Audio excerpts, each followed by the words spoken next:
Hola amigos del Reiki y simpatizantes. De nuevo estoy aquí con un practicante taoísta, es José Ángel, además es escritor, un gran investigador, porque ya hace un tiempo hicimos un programa muy interesante de taoísmo y ahora tenemos algo más que deciros en relación a este tema que tiene mucha relación con el Reiki. José Ángel, gracias por estar aquí de nuevo. Gracias a ti por invitarme, Joan. Bueno, tienes aquí un tesoro que va a llegar para estas Navidades. ¿Nos quieres hablar de él? Bueno, pues te cuento un poco. Estoy trabajando con una traductora, con Leonor Sola, para dar forma a una nueva versión del chino clásico directo al español, del libro por antonomasia del canon taoísta, que es el Tao Te Ching o el Dao De Jing, pronunciado más correctamente, que es la obra cumbre del maestro Lao de Lao Tzu o Lao Che. Entonces estamos trabajando en una versión que haga una traslación directa, que no pase por otros idiomas, como la mayoría de las versiones que existen en España, que proceden del inglés o del alemán, y que además vienen con un sesgo católico, porque venían traducidas la mayoría por misioneros que viajaron a China. Entonces lo que buscamos es hacer una traducción mucho más directa, más literal, y si cabe en la justa medida, pues que sea más taoísta o más natural, ajustado a lo que Lao Tzu en su día quería transmitir. Entonces estamos trabajando en eso, Leonardo está haciendo la traducción, y yo voy a aportar las notas a los versos de Lao Tzu, y luego voy a aportar una visión pragmática filosófica de lo que puede aportarnos ese libro de más de 2500 años a las soluciones que necesitamos en el mundo moderno. Ese sería un poco el resumen de lo que estoy trabajando ya hace un tiempo. Bueno, fantástico. A ver, para aquellas personas que no lo sepan, el Reiki está inspirado, entre otras tradiciones antiguas, entre ellas está el Tao, el taoísmo. Cuéntanos, José Ángel, para aquellos que no lo sepan y para aquellos que no hayan visto nuestro anterior programa, que por supuesto lo aconsejo, ¿qué es el taoísmo? Pues el taoísmo es una filosofía de vida, resumiéndolo al máximo, porque hay diferentes opiniones sobre esto. Tiene una parte litúrgica, religiosa, pero básicamente es una filosofía de vida que tiene que ver con la armonía de todos los seres humanos, de todos los seres inertes también, y en definitiva del hombre, en este caso, con la naturaleza. Lo que busca el Tao es un camino, porque la traducción de Tao puede significar o bien camino, o bien sendero, o también vía, y lo que busca esa vía, ese camino, es acercar al ser humano a su trascendencia como tal, y eso se consigue mediante el trabajo en la virtud y el trabajo en la armonía con el resto de seres humanos. Eso es lo que busca un poco el Tao, armonizar todo lo que existe, que ya de por sí está bastante armonizado, pero si cabe, pues el que seamos conscientes de esa necesidad y de esa pertenencia al Tao, que todos formamos parte, para que de esa forma podamos disfrutar de una cierta felicidad en la vida y nos la tomemos a otro ritmo y caminemos un poquito más despacio, más despiertos, que se suele decir. Ese sería un poco el concepto. Bueno, muy interesante. En relación, volviendo otra vez a este tesoro que nos tienes a punto de salir a la luz, el Tao Te Ching o Tao Te Ching, cuéntanos qué contiene este libro de más de 2000 o de unos 2500 años. Cuéntanos cuál es su contenido y a niveles prácticos qué puede aportar aquella persona que hoy lo lea. Y además tu libro, que es interpretado, o sea, no es algo abstracto, difícil de entender, sino yo creo que la aportación que tú vas a hacer con este libro es que se entienda a nivel práctico lo que se está leyendo de forma trascendental. Cuéntanos. Pues esa joya, como tú bien decías, que es un libro de los más antiguos, yo te diría que es uno de los más antiguos de ética, aunque por encima de este libro estaría el I Ching, que es anterior y también es un libro clásico de ética, pero básicamente dentro de lo que es el canon taoísta es el libro más reconocido. Ese libro lo que refleja es, además hay una historia muy bonita en relación al libro, que es que el maestro Lao, cuando estaba abandonando el reino porque estaba enfadado por la corrupción de sus gobernantes, pues un guardia fronterizo le reconoce y él iba montado a lomos de un búfalo de agua en este caso. Cuando fue a cruzar la frontera, el guardia le inquirió, le pidió de forma exacerbada que reflejase su conocimiento en una obra, en unos escritos. Y entonces el maestro Lao Tzu, lo que hace es reflejar en esos 81 versos, porque es una obra también poética, todo el conocimiento que atesoraba sobre el Tao, por un lado, que sería sobre el camino, y sobre el Te, por otra parte, que sería sobre la virtud, en otra parte de los versos. Lo que busca es, la traducción literal del libro sería el libro clásico del camino y la virtud. Entonces, lo que busca el libro es reflejar esa armonía con la naturaleza, esa existencia panteísta naturalista de algo que está por encima de todos nosotros, de lo que formamos parte, que sería el Tao, y luego nos marca un poco el mapa o la guía para acceder a alcanzar ese Tao, a reconocerlo y a despertar al Tao, en base a un comportamiento virtuoso, a cuidar nuestra salud, etcétera, unas virtudes concretas. Bueno, este libro que está a punto de ver la luz, esta obra de arte que estás haciendo, ¿cuándo está prevista que la podamos adquirir en las tiendas? Pues mira, nosotros vamos a acabar el trabajo de traducción y de notas, yo calculo que para finales de, como bien decías tú, para finales de diciembre, pero la idea que tengo yo, porque es un libro que quiero mimar incluso en su aspecto, en la cubierta, en todo el trabajo previo de edición, pues la idea que tengo es que lo podamos lanzar para marzo así, ¿de acuerdo? Para la primavera, que pase un poco todo este mal trago que estamos viviendo todos, que las cosas se serenen, que todo sea un poco más armónico y pues que podamos diseñarle una bonita portada. El libro, otra particularidad que tiene es que va a llevar también incluida la versión en chino.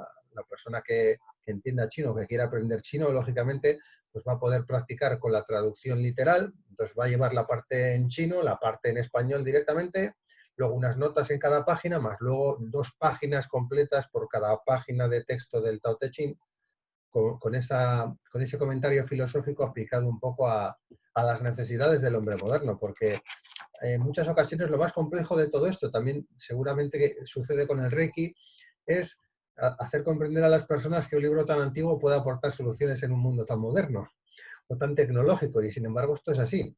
Pero no es porque lo diga yo, es porque si te fijas ahora mismo, incluso ahora con el problema de la pandemia, hay una necesidad imperiosa en las personas de encontrar un significado a ciertas cosas, que normalmente no se suele hacer esas preguntas, ¿no? En su vida ordinaria vamos todos tan deprisa que no nos hacemos preguntas de esa índole, pero el saber de qué formamos parte, qué puede existir, qué hay en el cosmos, en el universo, eso es lo que busca de alguna manera responder un libro clásico como el Tao Te Ching o el Lao de Jing. Bueno, y efectivamente, a ver, yo pienso que los males de ayer, los males de hace más de 2500 años, siguen estando hoy presentes. Y pienso que hasta que el humano desaparezca, también será así, ¿no? Porque así a niveles más espirituales, a veces se habla de los venenos que generamos, de los 3 venenos, por ejemplo, en el budismo o en el Reiki, ¿no? Que combatimos con los excesos en negativo a nivel emocional. Por ejemplo, tenemos los 5 secretos del Reiki: el no enojarse, el no preocuparse, el ser agradecido, el ser buena persona. Eso en el año 1922, y un poco yo creo que también es esa la línea de donde viene del antiguo Japón y también del Tao, ¿no? El buscar el equilibrio y evitar los extremos en negativo. Si somos humanos, el problema va a seguir existiendo siempre. Entonces, estos libros tan antiguos, yo creo que es como una medicina espiritual. Sí, lo que pasa es que a las personas hay veces que la palabra espiritual parece que les pilla como un poco de lejos, ¿no? O sea, podemos hablar de fútbol, podemos hablar de apps, de herramientas tecnológicas, pero hablar de la espiritualidad es como un tema complejo. O sea, la gente todavía pone cara de extrañeza. En cualquier bar no puedes hablar de espiritualidad. No es una temática que tú escuches en una conversación normal entre personas en la calle. Entonces, es una asignatura pendiente porque el ser humano ha interactuado tanto, o mejor dicho, el comercio, la industrialización nos llevó a interactuar tanto entre seres humanos, que al final pusimos el foco en cosas que no eran importantes, en los otros, en los demás, hicimos esa diferenciación y no entendimos que primero tenemos que fomentar el autoconocimiento y que cuando lo adquirimos nos damos cuenta de que no existe uno otro y un yo, que todos somos una misma persona o una misma entidad. Entonces yo creo que esa diferenciación es la que además nos aleja totalmente de la empatía. O sea, cuando discernimos entre un otro y un yo, es cuando actúa el egoísmo, actúa la envidia, ese tipo de factores que lo que hacen es aislar la ecuación de la felicidad en este caso. Entonces, yo creo que la clave está en saber apreciar o comprender que no existan esas figuras del otro y yo, y que cuando tú veas algo en cualquier televisión en la calle, empáticamente puedas ponerte en el papel de la otra persona, en sus emociones, para de alguna manera acercarte más de lo que te pueda alejar a cualquier apariencia. Yo te diría que es un poco es el resumen de lo que busca el Tao. El Tao lo que busca es armonizar la existencia entre los seres para que sea lo más armónica posible, lo más calmada, y eso tiene que ver con transitar por la vida de una forma lenta, diría yo. La velocidad ha hecho al ser humano un ser egoísta. Cualquier religión, te hablo del hinduismo, el budismo, cualquier religión que tenga muchos años de antigüedad, te fijas o te puedes fijar que lo que hacen es vivir a otra velocidad, se podría decir, sentir a otra velocidad. Y el ser humano moderno, el hombre moderno, está acostumbrado a vivir a la velocidad de la luz y en ese transitar tan acelerado pierde las emociones, pierde el valor del amor, el valor de la sensibilidad, pierde todo eso que es precisamente lo que le convierte en más humano y en menos animal.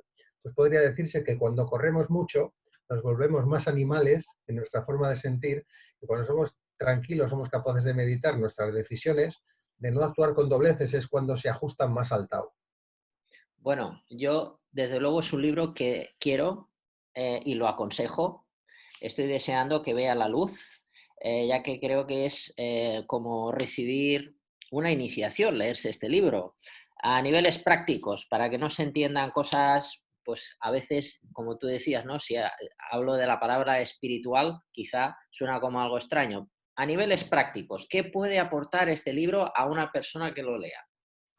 Pues mira, yo creo que este libro, cualquier tipo de libro que tenga que ver con la espiritualidad, entendida de cualquier religión, sobre todo orientales, lo que aportan es un prisma diferente de ver las cosas, porque en muchos casos hay un error de percepción sobre lo que nos parece un problema y lo que realmente puede ser un problema. Esto es fundamental. El hombre europeo está muy mal acostumbrado a esas cosas y yo creo que tiene más que ver con que un libro de estas características te aporta una visión diferente y te recuerda que personas o seres humanos o hombres o mujeres de hace 2500 años podían verse en la misma tesitura que el hombre moderno, tener los mismos problemas, las mismas preocupaciones, y sin embargo eran capaces de ofrecer alternativas mucho más creativas, mucho más innovadoras y que se ajustan mucho más a la convivencia los que estamos en el mundo. O sea, el taoísmo surge de una inquietud, de hecho, Lao Tzu abandona el reino, surge de una inquietud, los taoístas siempre han sido, se suele considerar los primeros anarquistas de la historia, ¿de acuerdo? O sea,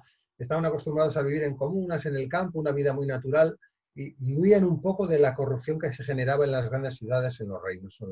Entonces busca un poco armonizarse con el entorno y tomarse la vida de una forma más relajada, más tranquila, y eso es una garantía de éxito cuando alguien busca, no la felicidad, que es un concepto falaz, que yo creo que no existe como tal, no existe la felicidad perpetua, pero sí el mantener una vida en la que ciertos momentos de felicidad se puedan ir repitiendo. La felicidad son momentos, más que un estado. O puede ser un estado transitorio entre un estado y otro, pero la felicidad no dura eternamente, y es un taoísta, lo sabe muy bien, pero lo que hace es adaptarse. El Tao busca adaptarse porque lo único que sabe cualquier taoísta es que lo único que permite eh, algo eterno en el tiempo precisamente es el cambio. O sea, el cambio es la única constante que se mantiene. Bueno, José Ángel, a ver, aquí hay un libro que quizá es un reto muy grande, lo que yo te voy a pedir, pero a mí me gustaría lanzarte esta petición, porque el libro que estás a punto de concluir, el Tao Te Ching, ya de por sí es muy interesante, pero el tema, o sea, el valor, el gran valor que tiene es la interpretación que tú le das para que nuestra mente occidental pueda comprenderlo. Entonces yo creo que es un libro obligatorio para todos aquellos amantes de la espiritualidad o toda persona que quiera mejorar o que quiera reflexionar sobre las cosas de la vida, no solamente los problemas de la vida cotidiana, sino sobre todo qué sentido tiene la vida. Este es un libro fundamental, pero hay otro que aquí yo te quiero lanzar el reto, quizás muy grande, pero es que hagas también lo mismo con el libro de Li Chin.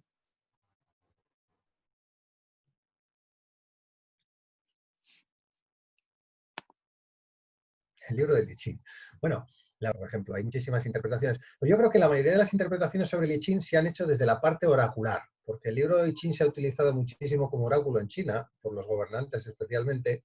Es un libro al que se recurría para intentar ver más allá, ¿de acuerdo? No, no hablemos de ver más allá como el futuro, sino ver más allá. Ese sería un poco el concepto general. Pero hay poca literatura escrita sobre el I Ching en su parte como filosófica o ética. Y yo creo que es un libro muy bonito en ese sentido y que tiene muchas connotaciones que además es curioso porque tanto el I Ching como el Tao Te Ching o el Tao Te Ching son libros que los europeos del siglo, a partir del siglo XVI-XVIII, estaban muchos de ellos enamorados, los filósofos europeos, de la filosofía oriental, en concreto del taoísmo, y son dos libros esenciales porque muchísimos psiquiatras y psicólogos europeos los tomaban como referencia a la hora de cuidar las virtudes y de la psique humana. Entonces, yo creo que el I Ching como tal, en la parte oracular está cubierta de literatura porque puedes encontrar guías de todo tipo, pero sí que es verdad que yo no he encontrado todavía del I Ching algo que esté enfocado básicamente, por ejemplo, a hacer un trabajo comparativo entre lo que supone el taoísmo, la ética taoísta del I Ching, comparada, por ejemplo, con el confucianismo, que es otra corriente muy sincrética y que también está más ajustada a lo que el hombre moderno ya conoce de Oriente. Es interesante, pero me interesaría mucho la parte ética del libro, porque la parte oracular hay gente que lleva muchísimos años, te hablo como 20 o 25 años trabajando el libro, y es un libro complejo a nivel oracular. ¿El I Ching viene del Tao? No, el I Ching es un libro previo, es anterior.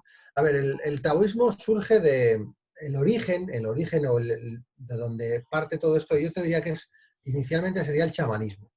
Después del chamanismo ya nos podemos fijar en la figura del emperador amarillo, que fue el emperador que reunió varios libros entre los que figura el primer tratado de medicina tradicional china. Y ya de ahí ya aparecen los libros taoístas clásicos, el Tao Te Ching en este caso, y luego ya posteriormente pues aparecen el Chuanxi, el Liezi, pero esos son posteriores. Luego, después de eso hay muchísimos, porque tú calculas que el canon taoísta está formado por unos 3.000 libros. Entonces, después, los diferentes linajes taoístas o las diferentes escuelas, cada una pues tenía unos modelos y unos libros de cada uno de sus maestros. Pero son libros que el I Ching en este caso es previo.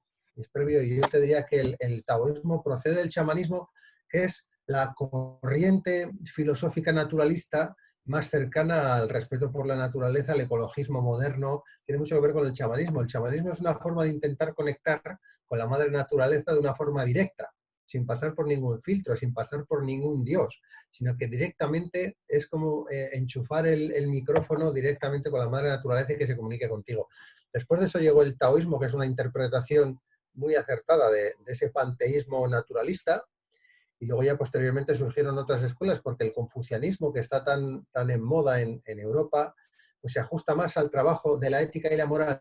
El taoísmo lo que dice de la ética y la moral es que cuando el Tao está armonizado, no tiene por qué existir la ética y la moral. La ética y la moral proceden de que el Tao no está armónico y hay que buscar la manera de ordenar algo que ya no está armonizado. Entonces, por eso el confucianismo es, por decirlo de alguna manera, yo le diría que es una hermana que está por debajo del taoísmo, porque lo que busca es reparar algo cuando el Tao no está funcionando. Si hay un mundo que es taoísta y que está armonizado, todas las leyes o toda la ética de Confucio ya no sería necesaria si somos precursores o buenos taoístas. Entonces, el confucianismo es una especie de filosofía reactiva.